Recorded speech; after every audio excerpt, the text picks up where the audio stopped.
Hai, Assalamualaikum. Kali ini saya nak share dekat korang tentang cara memohon allowance dalam SIP Prihatin 2.0. Info lanjut tentang SIP Prihatin 2.0 ini saya telah kongsikan dalam video sebelum ini. Individu yang layak untuk menerima allowance mencari pekerjaan atau EMP ini ialah mereka yang tidak dilindungi di bawah sistem insurans pekerjaan Perkeso. Maksudnya, kepada sesiapa yang tak ada SOCSO pun boleh memohon. Fokus utama SIP Prihatin 2.0 ini ialah graduan baharu, lepasan sekolah dan pekerja sektor tidak formal. Jika layak, mereka akan menerima sekurang-kurangnya RM300 dan maksimum allowance yang akan diterima ialah RM1000. Individu yang layak memohon allowance ini mestilah belum berdaftar dan tidak aktif mencarum dengan Perkeso selepas 1 Julai 2020 dan individu yang berumur 18 tahun sehingga 60 tahun pada masa permohonan. Tarikh kuat kuasa SIP Prihatin ini bermula 15 Julai 2021 sehingga 31 Disember 2021. Berikut ialah tata cara memohon SIP Prihatin 2.0. Saya akan tunjukkan langkah demi langkah macam mana nak pohon SIP Prihatin ni. Kalau kita tengok langkah pertama kat situ, dia nak kita daftar dan lengkapkan profil di portal My Future Jobs. So let's get started. Mula-mula, korang klik pautan My Future Jobs, kemudian kita akan dibawa ke paparan seperti ini. Korang kliklah log masuk pencari kerja sebab kita adalah pencari kerja. Lepas tu, dia suruh kita sign in, tapi kita tak boleh sign in sebab kita belum register, so kita kena tekan register. Kat sini korang juga boleh tukar bahasa dia kepada bahasa Melayu sebab rasanya macam senang sikit nak faham kalau bahasa Melayu. Kalau nak tukar bahasa, masa mula-mula kita masuk dekat paparan ini ada pilihan bahasa dekat atas tu, ada English, ada bahasa Melayu. So pilih bahasa Melayu. Macam permohonan saya ni, saya terlupa nak tukar bahasa, so kita proceed je lah. So isikanlah maklumat-maklumat yang dia nak untuk pendaftaran. Selepas kita isi maklumat pendaftaran, kita diminta untuk accept terms and conditions. Kalau nak baca kat sini pun boleh, dia punya peraturan. Kemudian kalau dah setuju, tekan accept. Tu kita disuruh untuk mengisi profil ataupun kita punya maklumat diri lah. Isikanlah semua maklumat berkaitan dengan kita. Apa je informasi yang dia nak ni, kita isi. Kalau korang tengok kat situ ada bintang, sebelah perkataan tu ada bintang kecil tu, tu maksudnya medan wajib diisi, tak boleh tinggal. Kalau tinggal, benda tu maksudnya tak complete ataupun tak lengkap. Untuk ruangan CV ni maksudnya curriculum vitae ataupun resume. Dekat situ dia bagi tahu optional. Tapi kebanyakan syarikat dekat My Future Jobs, dia nak kita punya resume tau. Jadi kena juga upload. Buatlah resume ringkas dalam 1 hingga 2 muka surat ke, sebab benda ni memang sangat penting untuk majikan tengok kita punya usaha dalam mencari kerja. Kalau korang nak senang, korang jadikan profil ini sebagai resume. Nanti dah siap semua, dah complete, korang download kemudian upload dekat bahagian resume. Dekat situ juga dia suruh kita upload your video resume. Video resume ni menarik tau sebab majikan dia boleh nampak kita directly. Kita kena bercakap lah depan kamera. Kita bagi tahu diri kita, kita promote diri kita dekat video tu. Macam resume juga, tapi resume dalam bentuk kertas. Kalau video resume ni ialah dalam bentuk video. Korang buatlah satu video berkenaan dengan diri korang, tak perlu panjang sangat, ringkas dan padat, tentang pengalaman kerja, kemahiran korang, tentang maklumat diri korang serba sedikit. Dengan adanya video resume ni, majikan boleh nampak kemahiran kita menggunakan komputer serta keberanian kita berdepan dengan kamera. Untuk link Facebook, Twitter dan LinkedIn ni pilihan. Kalau saya tak isi, kalau korang nak isi pun boleh isi. Selepas semua maklumat diisi, korang continue to desire job. Ruangan desire job ni adalah berkaitan dengan pekerjaan yang kita nak mohon. Kat situ ada banyak pilihan lah. Kita perlu type lah apa yang fokus pekerjaan yang kita nak tu dan dia akan keluar banyak jenis pekerjaan yang sama macam yang kita nak tu. So kita just pilih. So kat sini saya pilih Administrative Assistance ataupun pembantu pentadbiran. Selepas kita pilih pekerjaan yang kita nak mohon, kita tick kotak I have experience with this job sekiranya kita ada pengalaman tentang kerja tersebut. Seterusnya, position level. Ini maksudnya kategori pekerjaan yang kita nak tu macam mana. Untuk fresh graduate ataupun lepasan sekolah, pilihlah fresh ataupun entry level. Untuk yang dah pernah bekerja, korang kena pilih non-executive. Kemudian ada related skills. Untuk ruangan ini, dia ada bagi banyak skills dekat situ. Kita tinggal pilih sahaja yang berkaitan dengan kita. Skills atau kemahiran yang korang pilih ni mesti ada hubungan dengan kerja yang korang pohon. Macam saya pohon administrative assistant, so saya pilih kemahiran-kemahiran ni. Terpulang berapa banyak kemahiran tapi mesti ada kaitan. Lepas siap pilih, tekan save. Kemudian ada contract type, terpulang pada korang berapa lama korang nak kerja kat company tersebut. Macam saya pilih temporary sahaja. Ada juga hours a week, berapa jam korang nak kerja dalam sehari. Macam saya pilih normal hour.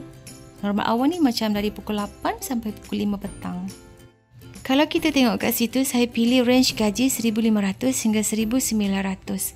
Korang perlulah letakkan gaji yang bersesuaian, tak boleh tinggi sangat dan tak boleh rendah sangat.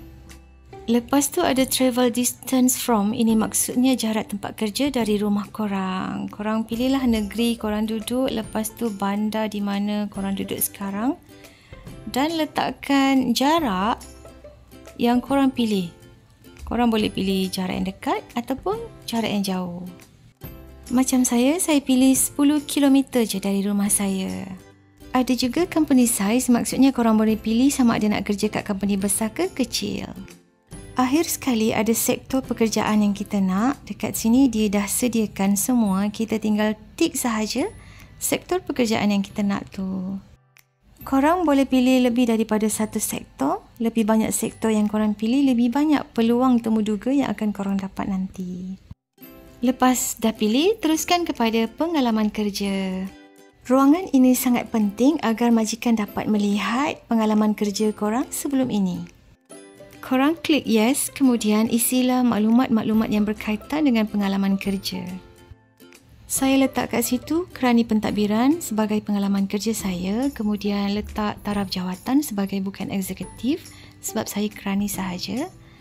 Kemudian letakkan tarikh mula dan tarikh akhir kita bekerja dahulu. Seterusnya, pilih kemahiran yang kita ada berkaitan dengan pengalaman kerja kita tadi. Kemudian, tuliskan nama majikan yang kita pernah bekerja dahulu. Pilih sektor pekerjaan kita sebelum ini.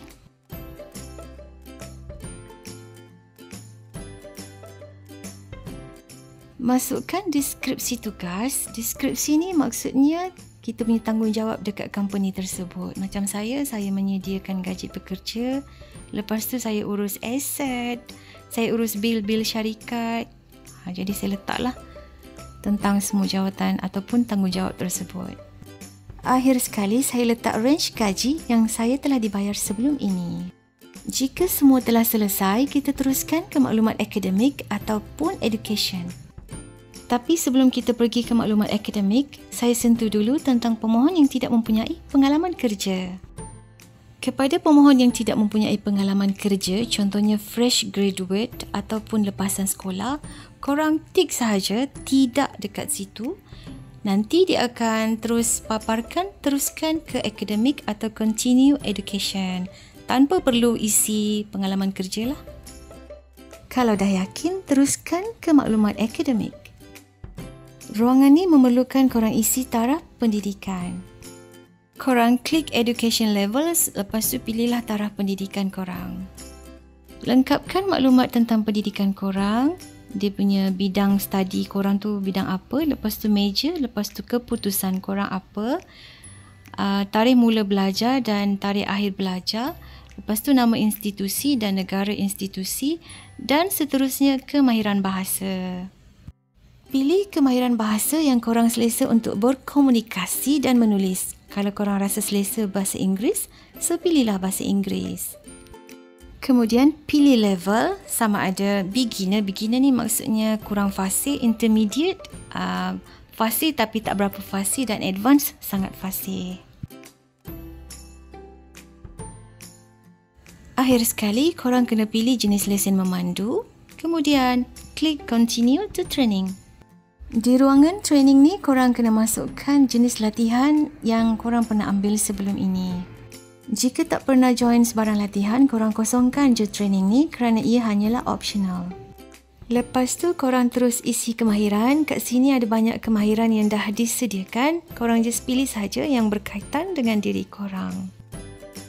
Lepas isi kemahiran, korang terus pergi bahagian dokumen dan sijil. Bahagian ni korang upload lah segala sijil yang korang pernah terima ataupun surat berhenti kerja atau apa saja dokumen yang korang pernah dapat berkaitan dengan pekerjaan sebelum ini. Akhir sekali, korang letaklah rujukan. Rujukan ni macam orang yang boleh menyokong permohonan kerja korang. Contohnya macam majikan yang tempat korang kerja yang lepas tu, sebelum ni. Okey, jika semua maklumat peribadi kita dah lengkap, kita kembali ke menu profile. Kalau kita tengok maklumat peribadi kita, semua dah ditanda berwarna hijau, kecuali rujukan, sebab saya belum masukkan rujukan. Jadi korang kena pastikan semua tanda itu telah berwarna hijau. Kalau korang tak ada resume dan korang nak jadikan profil ini sebagai resume korang pun boleh. Tapi korang kena upload dulu gambar profil. Lepas tu lengkapkan segala maklumat yang tak sempat lengkap tadi. Kemudian, korang muat turun sahaja profil ini. Nanti resolution dia akan jadi bentuk PDF. Jadi senanglah korang upload dekat ruangan resume yang tadi itu.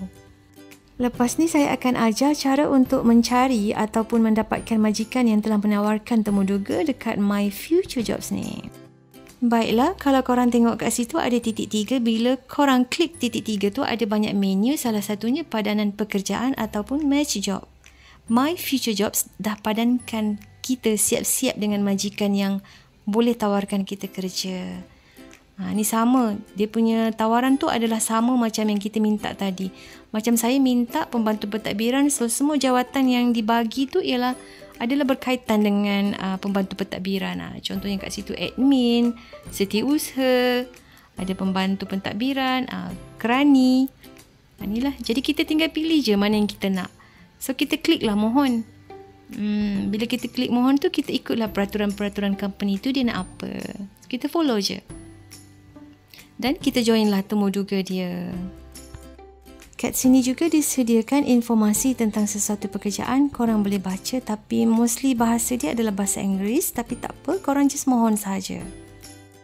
Korang mohon je banyak-banyak padanan kerja yang telah diberikan kepada korang, sebab lagi banyak korang mohon, lagi tinggi peluang korang akan dipanggil untuk temuduga. Kalau kita tengok kat situ, saya mempunyai 398 jenis jawatan yang telah dipadankan. Jadi, korang pilih sahaja jawatan yang korang rasa korang layak dan sesuai untuk diri korang. Sekiranya korang dah mohon temuduga, semua permohonan korang tu akan disimpan dalam menu permohonan saya. Jadi, semua benda tu akan direkod. Sekarang kita pergi ke menu carian pekerjaan. Kat carian pekerjaan ini juga korang boleh cari lagi banyak pekerjaan. Kat sini korang boleh cari kerja lagi spesifik, iaitu mengikut lokasi dan juga jarak. Carian pekerjaan juga boleh dilakukan dengan klik tarikh diiklankan, status pekerjaan, waktu bekerja dan juga pilihan tambahan. Nanti dia akan tawarkan pekerjaan mengikut kategori yang kita dah pilih tadi. Seterusnya kita pergi kepada senarai simpan.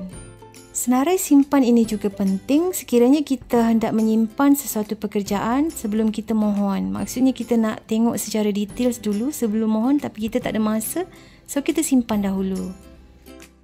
Tapi kita kena pastikan senarai iklan jawatan kosong yang kita simpan ini belum tamat tempoh.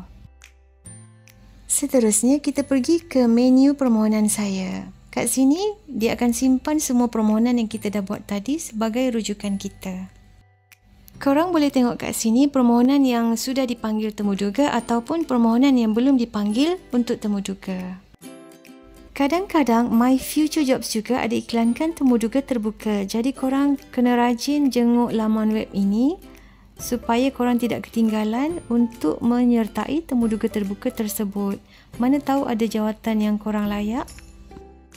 Temuduga yang diiklankan di sini adalah datang daripada perkeso di setiap negeri di Malaysia. Kat sini saya akan klik satu contoh temuduga terbuka yang dibuat oleh pejabat perkeso Teluk Intan. Ada butiran tentang temuduga, ada link untuk pendaftaran. Sebelum kita join temuduga online, kita kena mendaftar terlebih dahulu. Setelah kita klik link pendaftaran, kita akan dibawa ke paparan ini. Korang boleh tengok serba sedikit tentang jawatan yang ditawarkan. Ada maklumat-maklumat temuduga. Kat situ kalau kita tengok ada nombor telefon dan email person in charge. Jadi kalau ada sebarang kemusykilan, korang boleh hubungi dia. Lepas tu isikanlah maklumat diri korang.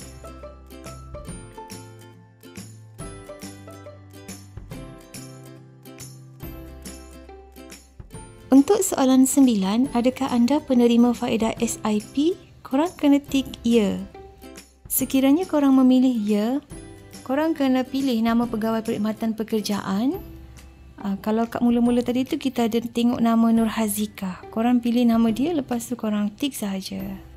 Sekiranya pilih no, korang kena tik tidak berkenaan. Lepas tu korang klik next untuk melihat apa yang perlu dilakukan seterusnya. Langkah yang kedua, daftar di aplikasi Prihatin bagi tujuan bayaran insentif. Untuk dapatkan aplikasi Prihatin Perkeso, kita kena install daripada Play Store ataupun App Store. Macam saya dah install, saya terus open sahaja. Lepas tu, kita akan dibawa ke paparan ini. Kita kena pilih pemulih. Kita kena daftar akaun terlebih dahulu. Pilih daftar. Kemudian kita disuruh melengkapkan maklumat-maklumat ini. Medan ini bertanda merah, so semua wajib isi. Lepas isi, tik kotak setuju terma dan syarat, kemudian klik seterusnya. Selepas kita mendaftar, kita akan dibawa semula ke paparan ini. Pilih pemulih sekali lagi. Kemudian klik mohon untuk membuat permohonan. Sebelum kita mohon, kita kena baca dahulu syarat-syarat kelayakan dan juga jumlah insentif yang diberikan. Kemudian, korang isilah maklumat yang dikehendaki. Untuk gambar IC hadapan, korang kena ambil gambar IC hadapan korang, lepas tu muat naik dekat sini. Lepas semua telah siap, klik seterusnya. Halaman yang seterusnya, isikan maklumat-maklumat pekerjaan korang. Korang boleh tengok cara saya mengisi borang permohonan ini, tapi korang tak boleh ikut sepenuhnya. Korang kena ikut kesesuaian pekerjaan korang sendiri.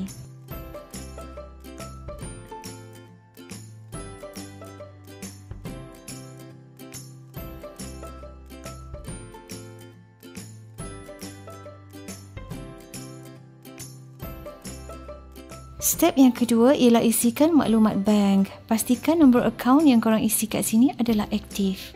Untuk ruangan penyata terkini akaun bank tu, korang boleh dapatkan dekat internet banking ataupun pergi dekat bank minta penyata. Lepas dapatkan penyata, korang mau naik macam biasa dekat ruangan yang disediakan tu. Penyata ni sangat penting untuk membuktikan bahawa akaun itu adalah milik korang. Selepas semua siap, klik seterusnya. Akhir sekali, kita diminta untuk mengesahkan atau bersetuju dengan terma dan syarat sebelum kita menyerahkan borang permohonan.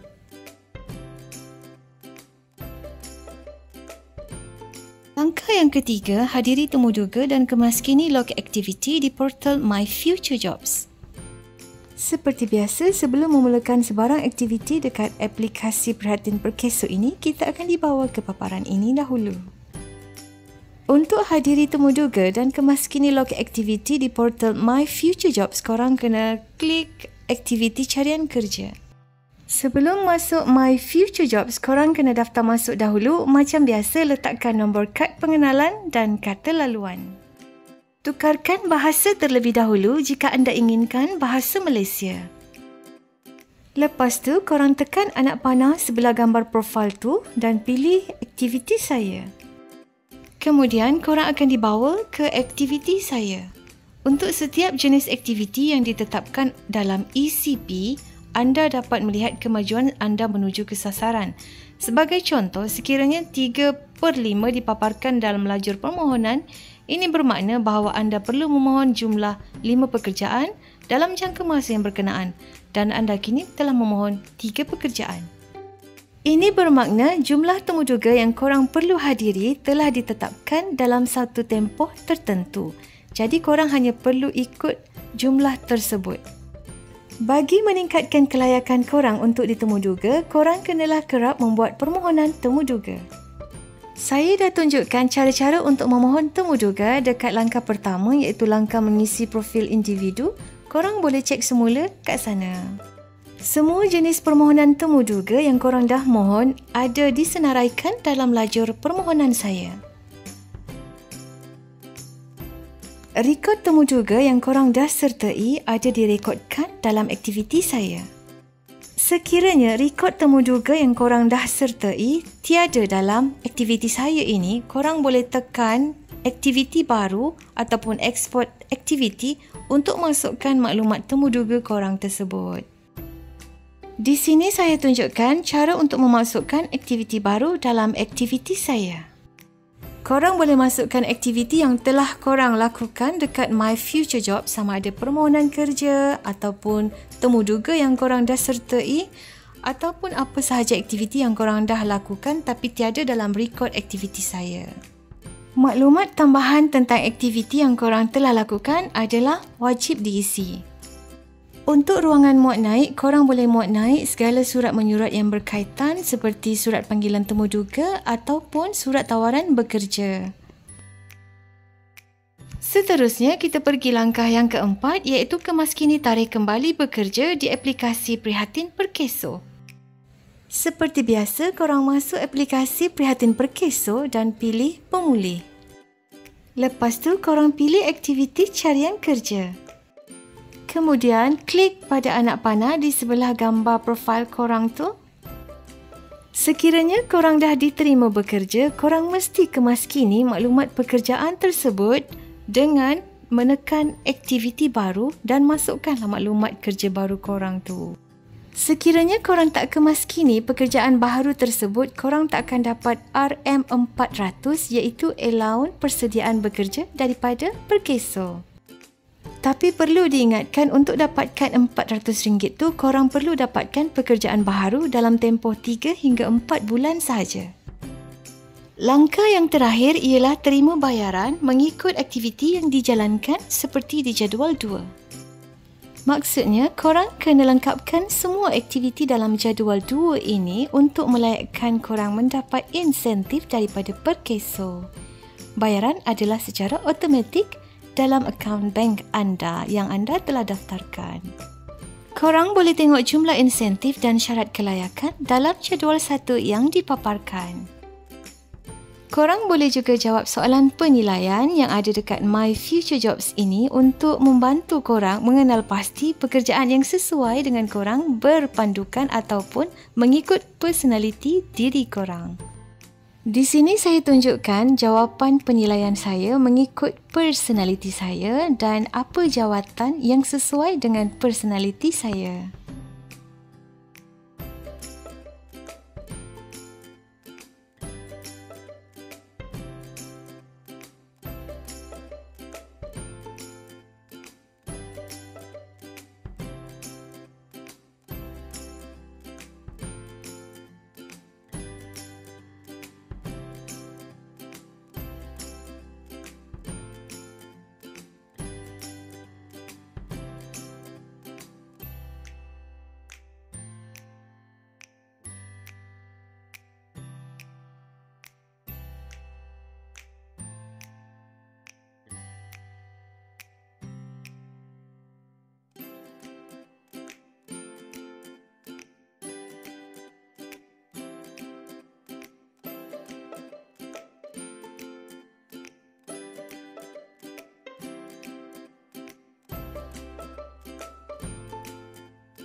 Berikut merupakan keputusan penilaian yang saya perolehi.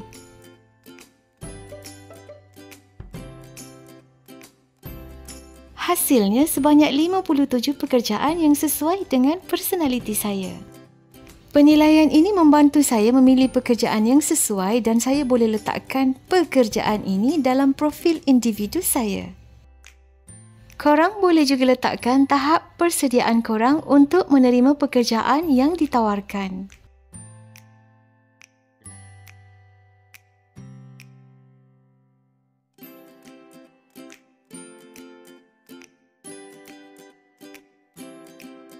Sekiranya terdapat sebarang pertanyaan, korang boleh hubungi Pegawai Perkhidmatan Pelanggan Perkeso di talian yang tertera.